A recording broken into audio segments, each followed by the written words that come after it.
I have a question for you. But before you answer it immediately, because there's going to be a two-part to the question. The first part is, do you like to win? But the second part is, or do you hate losing more? Most people probably hate losing more than they like to win. The reason for that is that they rarely do what is necessary to win consistently, to have the dedication and the discipline and the commitment that's necessary to win. When it comes to spiritual matters, most people don't even think about winning. They just think about, well, they're either going to heaven or they're not, or there is no heaven or there's not. But Christians rarely think about winning when it comes to spiritual matters. The scriptures talk about winning the race, but there's a strategy that's a part of that. And you rarely win unless you have a strategy, whether it's the war or a board game or athletic competition. You need a strategy. The scriptures give us a strategy for winning in spiritual matters.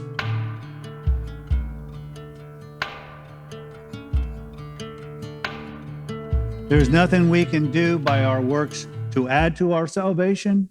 There's nothing that we can do to subtract by our works from our salvation. Our salvation is secured by Jesus' works on the cross and his resurrection. However, the scriptures do teach things, and they use examples, metaphors, similes, allegories, to use human events to try to teach spiritual matters. So Jesus would talk about agriculture because it was an agricultural society. So we talk about seeds and sheep and those types of things. He'd also talk about the culture and slaves and masters, and to use those examples to teach spiritual matters. The writer of Hebrews and Paul also uses athletic competition to teach some spiritual matters, which is interesting because we seem to kind of ignore that. We Baptists at least are so that we are saved by grace through faith that we tend to sit and wait for him to come and take us to heaven. And as that's not what the scriptures tell us to do. And so he's going to use an athletic example. Now, people are different. Some people really, really, really like winning. And it doesn't matter whether it's an athletic competition or a board game or amassing the most amount of money or whatever it is. They like winning. Other people say they like winning, but in reality, what they do is they hate losing more. And so they do whatever they do to avoid losing. But if you want to be a winner, there are certain things that are required of a winner. That is dedication, that is commitment, that is concentration and sacrifice. Using, again, athletic competition, for instance, there are those, for instance, like basketball players who will shoot baskets before practice, have practice, and then shoot 100 baskets after practice because they want to win and they are committed to their profession of basketball. There are those, for instance, in football who use draft schemes and strategies to defeat the other team because the other team may be weak in the pass or the run, and you develop strategies for that.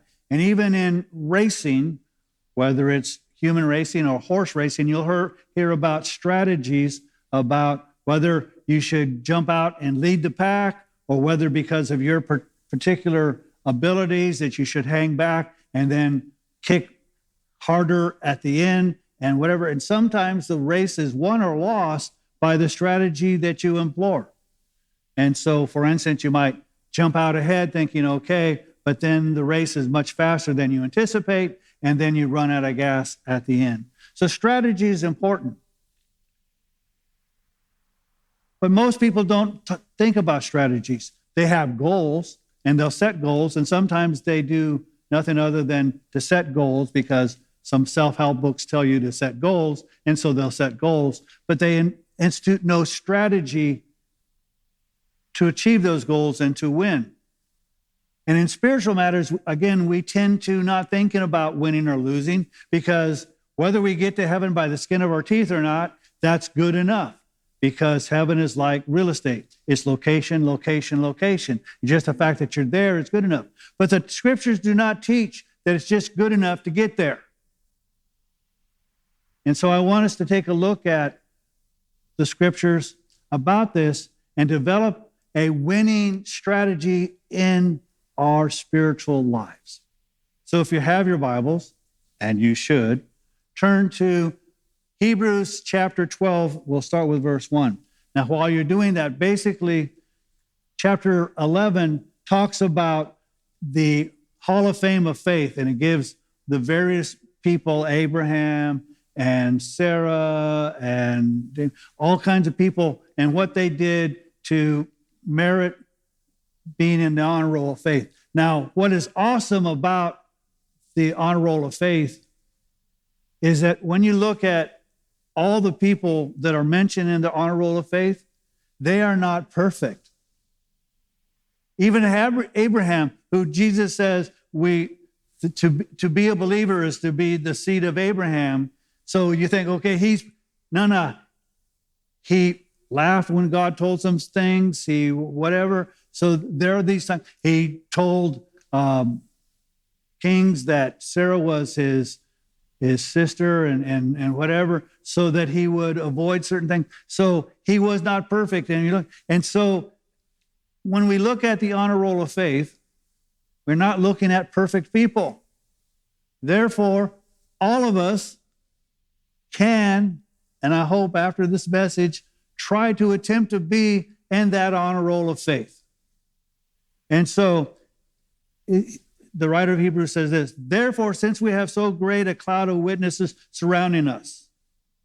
Now, a lot of people look at this as because there's a whole bunch of people who are mentioned in chapter 11, that what they're saying is there's like this stadium, and all these people who have gone on before are watching us compete. I don't believe that's what it means. What I believe it means is because there have been other people who have lived before and have said, you can do this because I did. They are witnesses that it can be done. So it's the same thing as a successful and well-known quarterback, because they usually, a lot of younger people today like to use the number 15 because he's well-known, he's successful, and he has great ability as a quarterback. And so everybody wants to emulate being number 15. Well, not that many people can emulate 15, but they want to. My grandkids have number 58, which probably means nothing to you, but they understand a history of Kansas City Chiefs. And so this isn't about the Kansas City Chiefs, so that's as far as I'll go. But they make these statements of the number because they want to reflect that. So this is what it's telling us, is that it has been done before. There is a great cloud of witnesses who say, run, get in the race. So it says, so because of that, let us also lay aside every encumbrance. So the first part of our strategy is to lay aside encumbrances, which means we don't need to be carrying around stuff. When you are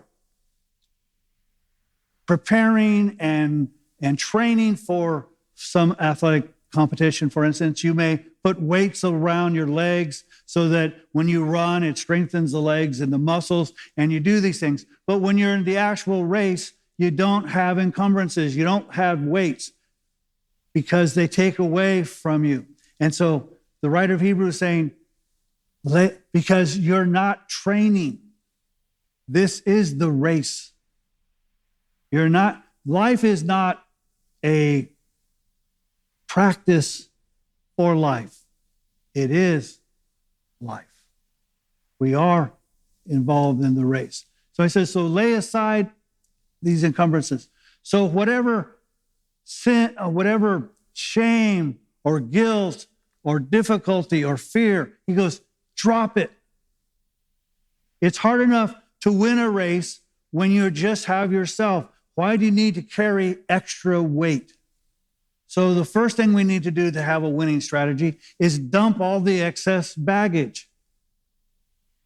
Number 2, let us lay aside every encumbrance and the sin which so easily entangles us.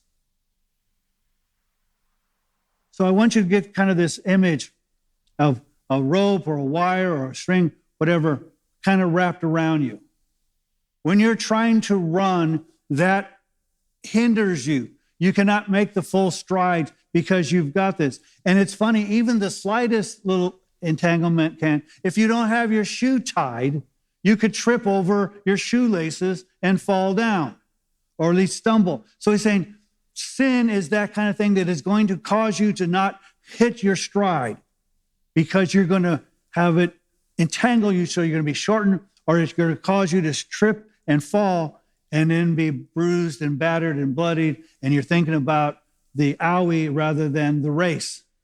So he goes, get rid of those entanglements. So get rid of the encumbrances and lay aside sin, because it easily entangles us. And let us run with endurance the race that is set before us. So I want to go to the last part for it. Notice the race that is set before us. Like it or not, you're in the race. You can choose to kind of hang out at the starting gate, or you can run to the finish line. But you're in the race. And that, unfortunately, is why people think, well, I've been saved by grace, therefore, I just hang out at the starting gate. No, the scriptures tell us we have a race that has been set before us.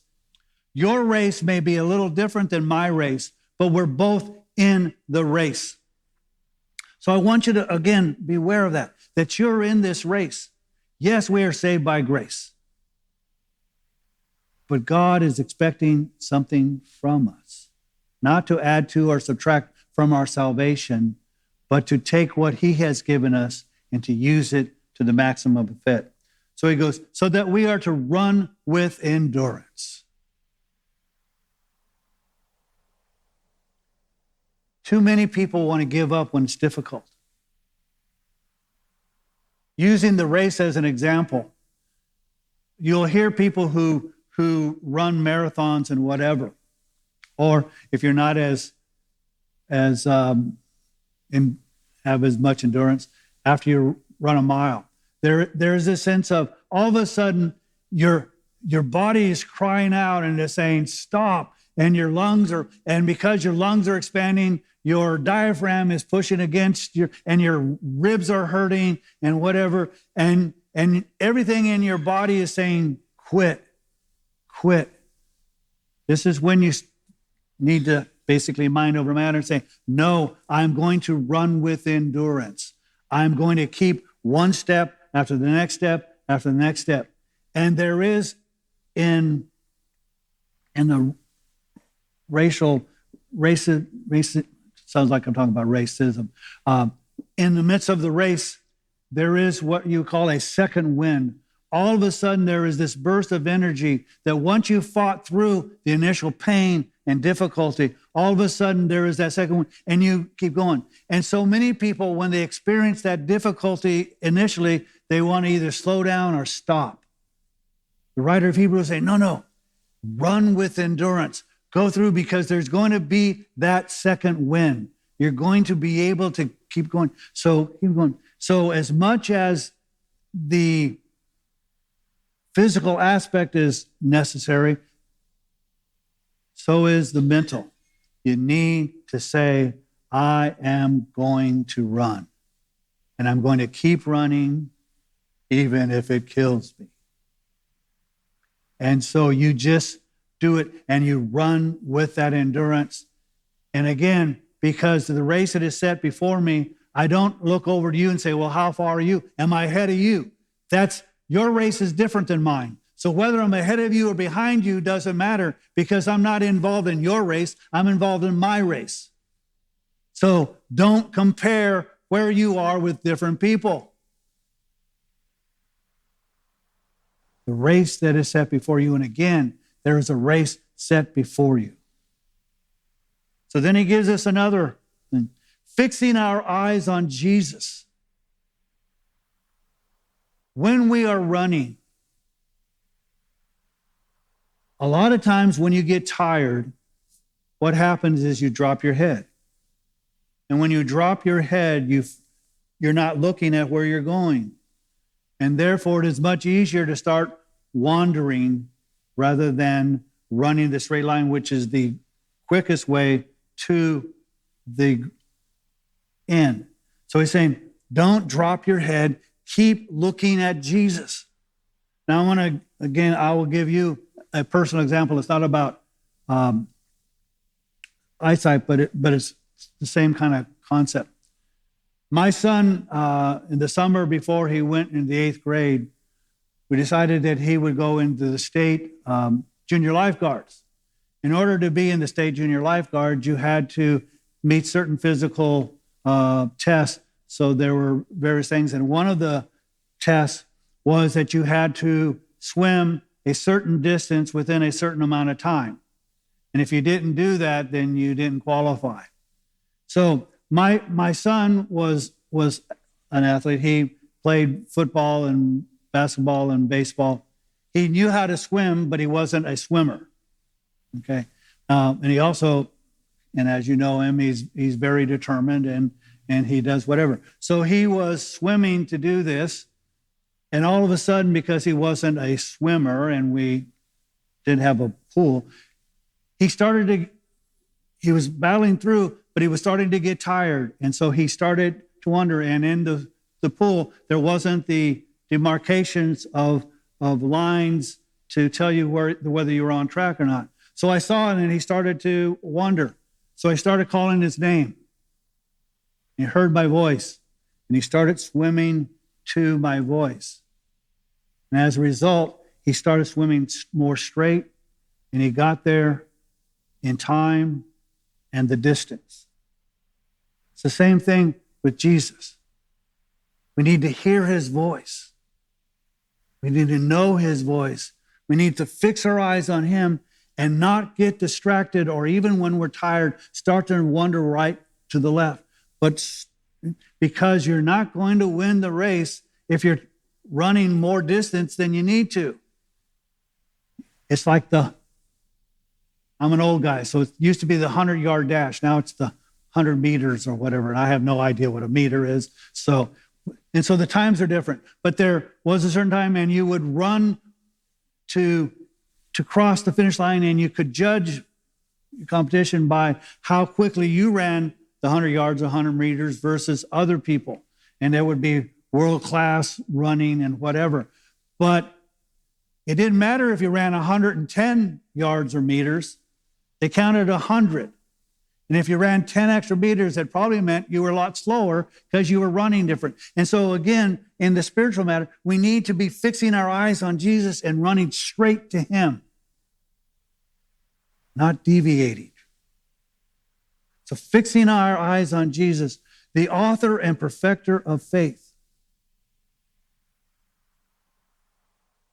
We run in faith because he's the author and completer and perfecter of faith.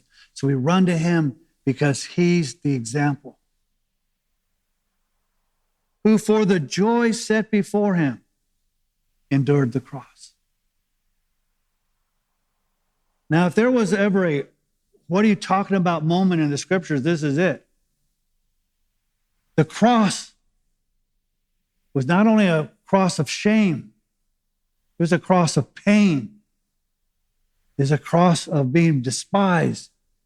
It was a cross of death. And yet it says that he, because of the joy set before him, endured the cross. So if Jesus endured the cross, because of what the joy set before him. It says, despising the shame, and has sat down at the right hand of the throne of God. Then we need to look at Jesus as the author and perfecter, to run straight to him. And no matter what the pain is, no matter what the sacrifice is, no matter what the shame is, we need to run to him in joy.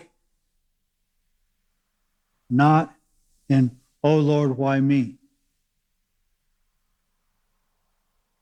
If he did it in joy, then we should run the race that is set before us in joy. Because he sat down at the right hand of the throne of God. And in a moment, we're going to talk about successes here. For consider him who has endured such hostility by sinners against himself. So we're to think about Jesus,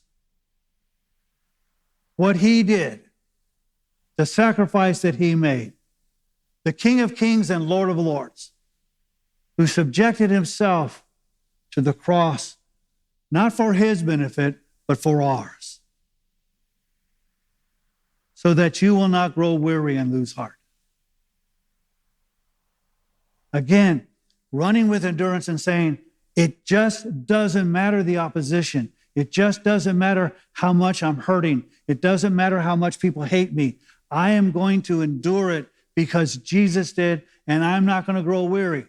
Yeah, my body may scream stop, but I'm going to keep on. My heart may say, you're not a good runner. You ought to just give up. We don't lose heart because of the example that Jesus gave us.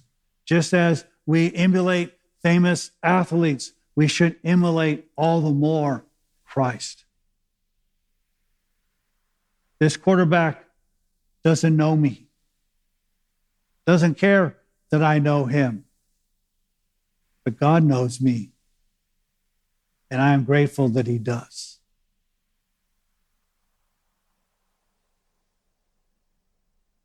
Now, this is what's going to surprise you, even though it's in the scriptures.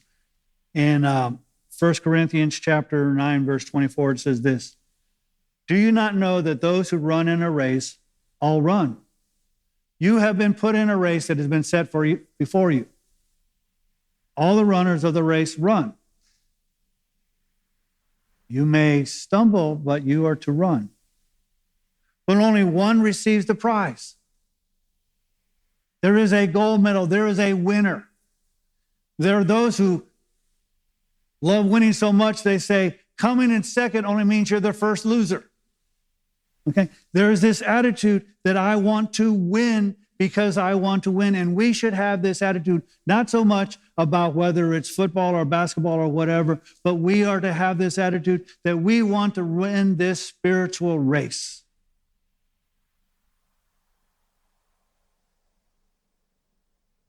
So it says, run in such a way that you may win. Well, wait a minute. I thought it was all kumbaya and all good feelings. No. We are to run this race to win. It's not good enough to just be in it. It's not good enough to, quote unquote, get into heaven by the skin of our teeth. We need to be running to win. And unfortunately, the church today is filled with people who are just satisfied, quote unquote, being in the race, even though they don't even know they're in a race. He's still a pastor. And he told this story that was a true story about his niece. And she was a swimmer. And they would go to swim meets. And she would talk to everybody and just have a good old time. And she lost every single swim. So on the last day of the meet, her mother goes to her and she goes, try to win. And the daughter goes, it's a race? I thought it was a meet. I thought I was here to meet people. And that's kind of how people, when it comes to Christianity, oh, we're all in the family of God and it's all wonderful and whatever. I just thought it was a meet. No, it's a race. The advantage of being in church is that we should be encouraging each other in our races to run faster and harder and be winners. But it's not a meet. It's a race. So, again, the strategy is to have the attitude to win. Everyone who competes in the games exercises self-control in all things.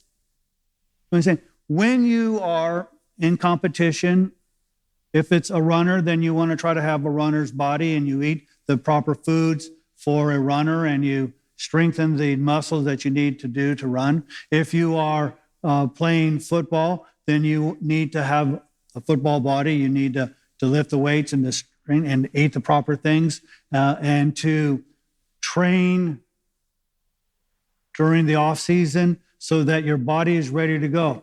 You are committed to winning.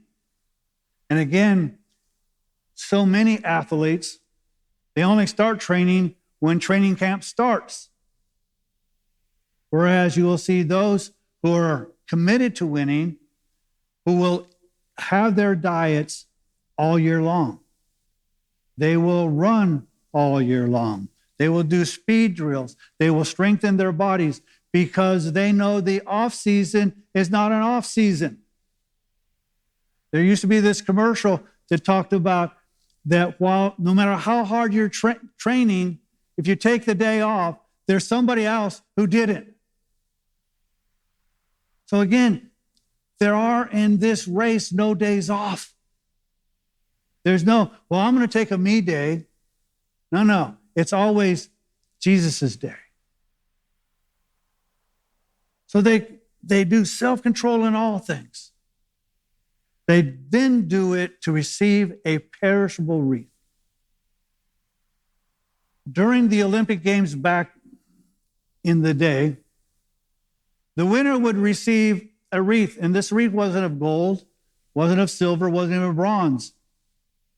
It was a tree leaf. It was a vine, which meant you could say, it wasn't like the Super Bowl where you hold this trophy up. The leaves would die. The branch would crumble.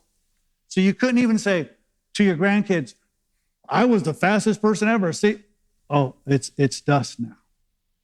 You see, they're doing all of this to win a race, to get a prize that won't last that long. But we, an imperishable, when we run this race to win it, we receive an imperishable wreath, one that God Himself will give us. Therefore, I run in such a way as not without aim. Paul goes, I'm running straight to Jesus. I'm running the race that is set before me. I am running this not without aim. I'm doing this to accomplish something, not a Super Bowl, but an imperishable wreath that Jesus Himself will give me.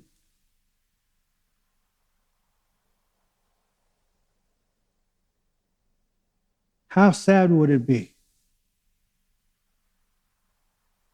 if when heaven comes and they're passing out these imperishable wreaths, if we were like that little girl who said, it was a race? I thought it was a meet. And if I'd have known it was a race, maybe I could have won. So I run in such a way, not without aim. I'm aiming to win the prize. I box in such a way as not beating the air. He's going, I'm not just punching the air. He says this, but I discipline my body and make it my slave. When you are a boxer, and I have never been and don't ever want to be, but part of the training to be a boxer is that somebody beat on you. And if they don't beat on you, they take medicine balls and they throw it at your body because your body learns to take a punch. And your body, and that's why a lot of times in football, in the first few weeks of the season, many players will get hurt because their body isn't properly trained to take the hits. And Paul's going, I'm training my body to take the hits, which means I deny myself things. I discipline my body. And again, all too often people say, well, there's the spiritual and there's the physical. They're a lot more together than you think.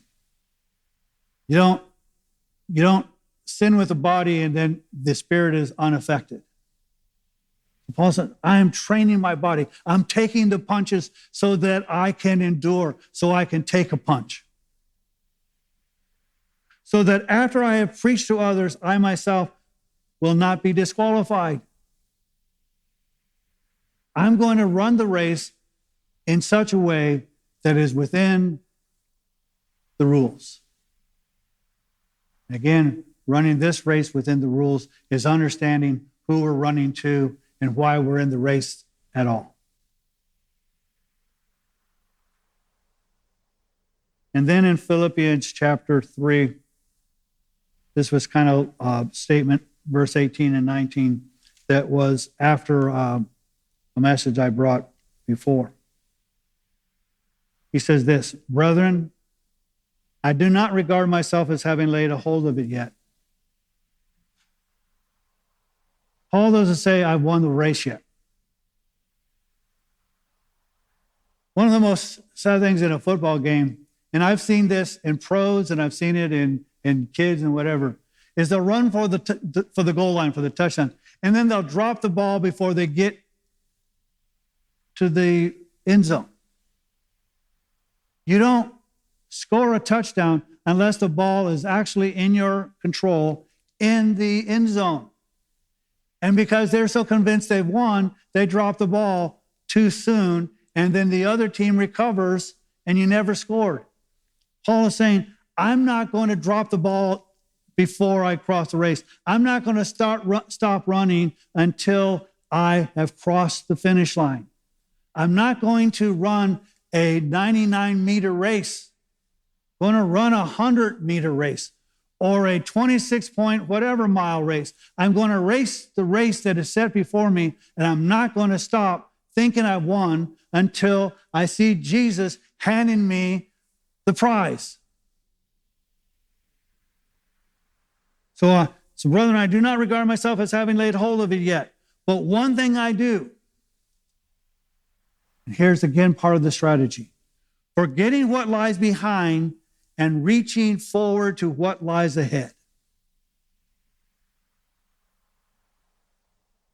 Paul says, whatever failures, whatever stumbles, whatever aches or pains that I suffered, I forget about it. I keep going forward. Again, using current day, and I use football a lot because I think football is an excellent way of teaching life. One of the things we have to tell players that it doesn't matter whether they're the first year or they're in the pros. And this is especially true of corners and safeties, but it's true of every position. If you blew the last play, forget it. Because if you don't, it's going to cause you to mess up the next one. And if you had great success on the last play, forget it. Because while you're claiming victory on the last play, they're going to beat you on this one. Paul's saying the same thing. Don't let your past affect your future. Oh, how could God love me because I am who I am? Because he does. He's not me, he's God. And he loves us with an everlasting love because he did so because he gave his son. So we don't think of the past. So again, it's amazing how physical things can translate into spiritual matters. So many people, this is one of the things that causes them to be ineffective in their race. I blew it. I messed up. Yeah, you did. Get in the game. Get in the race. And reaching forward to what lies ahead, I press on towards the goal of the prize of the upward call of God in Christ Jesus. Again, Paul keeps saying, Yes, be in the race. Yes, run it. Don't get disqualified. But he keeps saying we are to run it, to win it, to get the prize. Oh, church. I've used the analogy of that nobody's ever satisfied with their home. No matter how big a mansion they have, they always want a bigger one. Wealthy people get mansions, and then they buy other mansions, or they sell those and get bigger mansions, because everybody wants to show how wealthy they are and whatever. And I always say, well, if you're not satisfied here, why should you just want a one-bedroom studio apartment in heaven? Get the mansions. Live in Malibu. And in the same way, he's saying, run to win. As the movie once said, run, Forrest, run. We may not be all that smart. We may be all that athletic. But he set us in our race.